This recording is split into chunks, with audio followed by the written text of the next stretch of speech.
نبی رباح نے خبر دی، انہیں صفوان بن یالی نے کہا کہ ان کے باپ یالی بن امیہ نے حضرت عمر رضی اللہ عنہ سے کہا کہ کبھی آپ مجھے نبی کریم صلی اللہ علیہ وسلم کو اس حال میں دکھائیے جب آپ پر وحی نازل ہو رہی ہو۔ انہوں نے بیان کیا کہ ایک بار رسول اللہ صلی اللہ علیہ وسلم جعرانہ میں اپنے اصحاب کی ایک جماعت کے ساتھ ٹھہرے ہوئے تھے کہ ایک شخص نے آ کر پوچھا، یا رسول اللہ صلی اللہ علیہ وسلم، اس شخص کے متعلق آپ کا کیا حکم ہے جس نے عمرے کا احرام اس طرح باندھا کہ اس کے کپڑے خوشبو میں بسے ہوئے ہوں؟ نبی کریم صلی اللہ علیہ وسلم اس پر تھوڑی دیر کے لیے چپ ہو گئے، پھر آپ پر وحی نازل ہوئی تو حضرت عمر رضی اللہ عنہ نے یالی رضی اللہ عنہ کو اشارہ کیا۔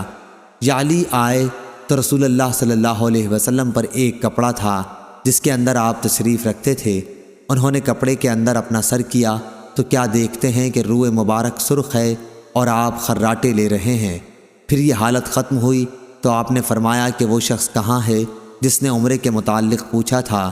شخص مذکور حاضر کیا گیا تو آپ نے فرمایا کہ جو خوشبو لگا رکھی ہے اسے 3 مرتبہ دھو لے اور اپنا جبہ اتار دے۔ عمرے میں بھی اسی طرح کر جس طرح حج میں کرتے ہو۔ میں نے عطا سے پوچھا کہ کیا حضور صلی اللہ علیہ وسلم کے 3 مرتبہ دھونے کے حکم سے پوری طرح صفائی مراد تھی؟ انہوں نے کہا کہ ہاں۔ صحیح بخاری حدیث نمبر 1536۔